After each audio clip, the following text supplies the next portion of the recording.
Hey, what's going on, guys? Today we're checking out a HG model kit from Bandai here from one of the more odd mecha franchises here where all the mecha look like bugs here. That's right, of course, we're talking about Aura Battler Dunbine. Today we're going to be taking a look here at the Wyrneck, a new produce version here.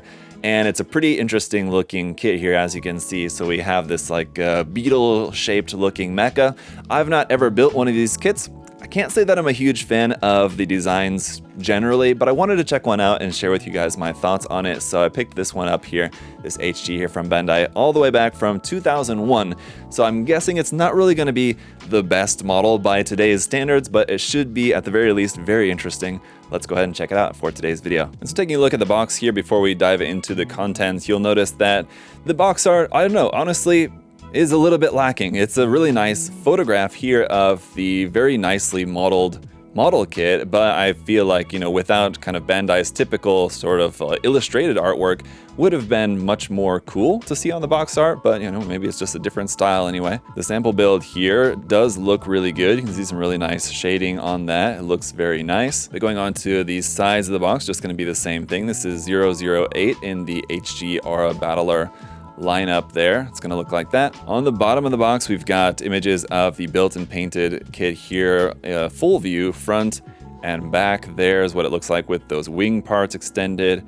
Very unique. We got some text there in Japanese and then some detail images over here of like the head, the wings, the cockpit, these sort of like missile launchers there as well, some of the weaponry. And if we go back up to the top of the box, you can see a sort of action pose, and it doesn't look like the articulation is going to be the strong point here of this one, but then we also got some more text about the Dunbine series, and there you can see number 006 in the lineup. But let's go ahead and pop the box and see what we've got in here. Should be pretty interesting. So we got a bunch of green plastic right off the bat.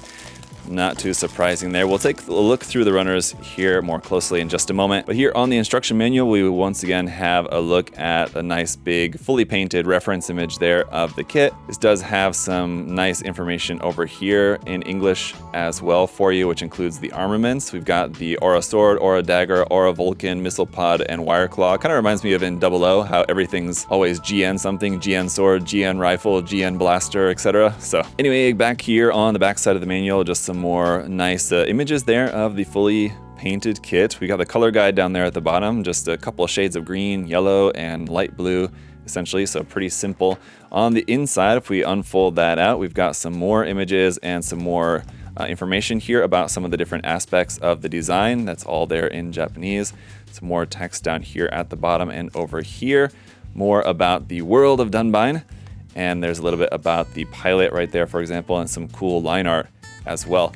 Opening this up to the inside, we've got the parts list there and then all the construction. Just based on the design of this, I'm not expecting the construction to be anything too complex. It's an HG at the end of the day. We are going to have a couple of foil stickers included here as well. As you can see, just a couple little color correcting stickers, and that's about it. But let's go ahead and get into the runners here, starting off with the polycaps here, PC123 for our polycaps there in gray. And then the A runner is here in 4 colors. So we got some dark navy blue up there at the top, some light bluish gray here for like the claws and bits. We got some very interesting yellow orange parts over there. Really cool how those are molded.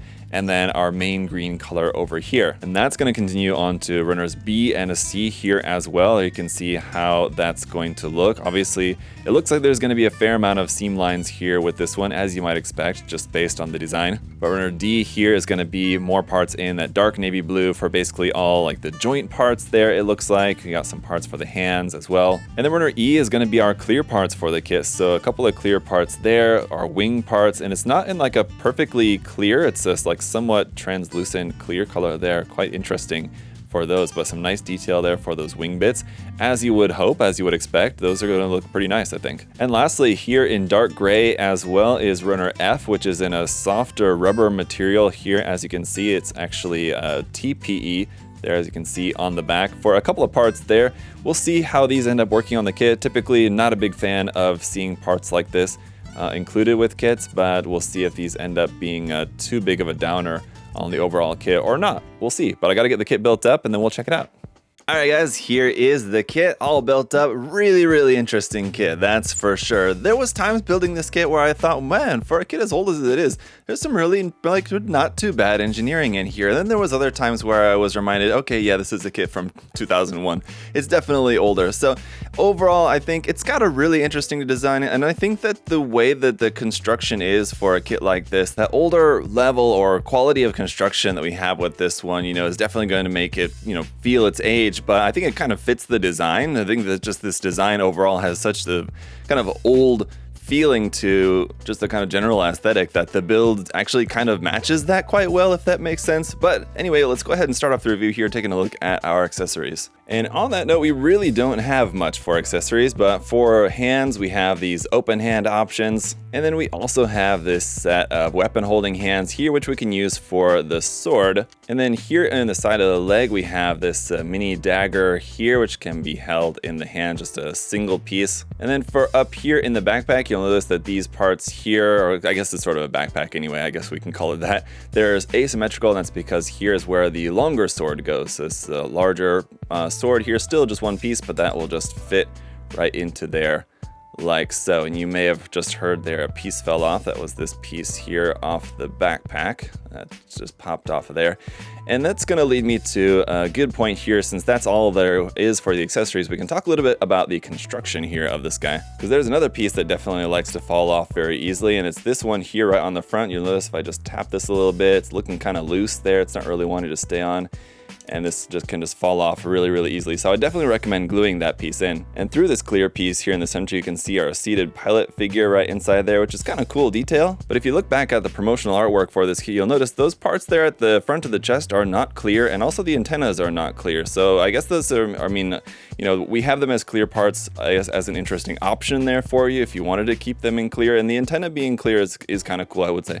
These parts though on the chest, I definitely think that I would opt to paint them, and it's like kind of a cool feature here if you wanted to modify these parts to make them look like, oops, that they're opened up or something as a way to display that pilot figure in there. I mean, I guess that's something that you could do. But the other thing that I want to say about the construction here is obviously we're going to have a lot of seam lines. So basically on all the, like on this part here on the leg, on the side of the thigh, we got seam lines there. You got kind of a seam line here on this bit of green part here on like the forearm. Also up here on the upper arm there, you have a seam line. The shoulder piece is one single piece, which is nice. And then you have like some, this is like what I was talking about, one of the nicer details about this, even though this arm is just falling off here on me. As you can see, the peg is just kind of a little bit too short there. But if I pop off that shoulder armor piece here, you can see like we have these hose parts here, which is kind of an interesting, nice detail.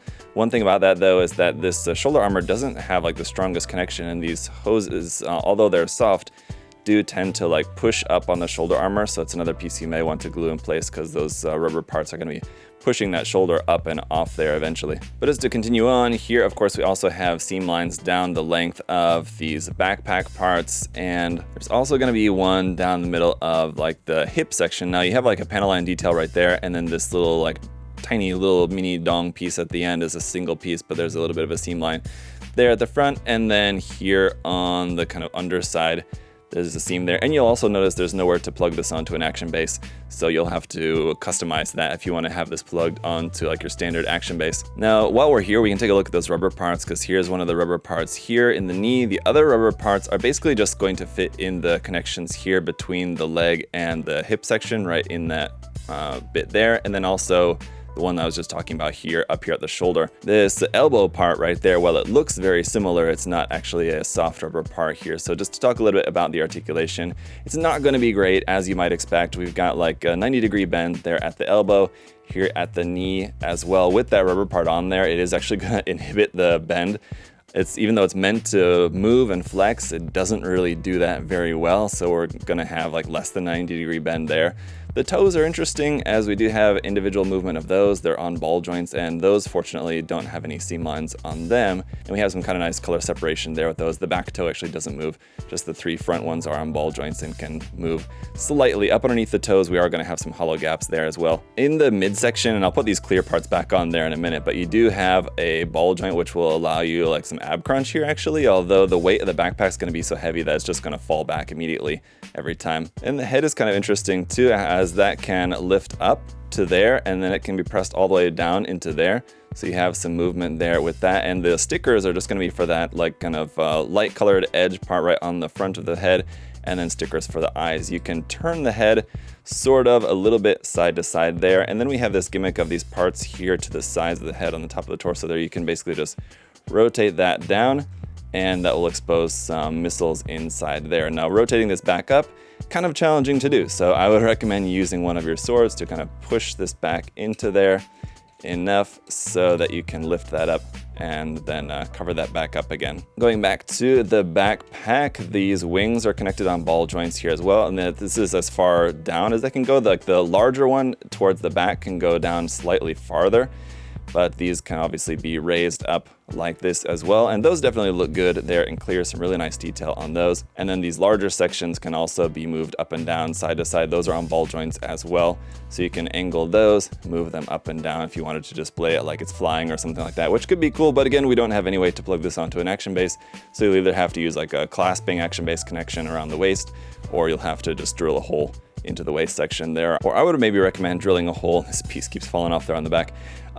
Maybe drilling a hole somewhere onto this back part here, maybe like right underneath that vent part or something like that, and just have it plugged in at an angle. Something I think could be a good bet, just because this is going to be so back heavy, and having the action base, if you're going to have this in a flying position, having the base connected to the torso will mitigate the problem of this wanting to fall back because of the weight of the backpack. You could then have it posed like this with the legs more angled forward or something, and those could just be relying on their own weight. And they are going to be kind of quite heavy because the legs are kind of chunky there. Also, for a quick size comparison, here it is compared with the 144 scale Zaku kit, which we recently reviewed from the 8th MS team. And as you can see, it is going to be like kind of standard HG size, but definitely on a little bit larger size there to this one. But on that note, let's wrap up the review here by taking a look at a few poses here that you can do with this guy. And of course, it is going to be emphasis on a few poses because, as you can see there from the articulation, is going to be quite limited.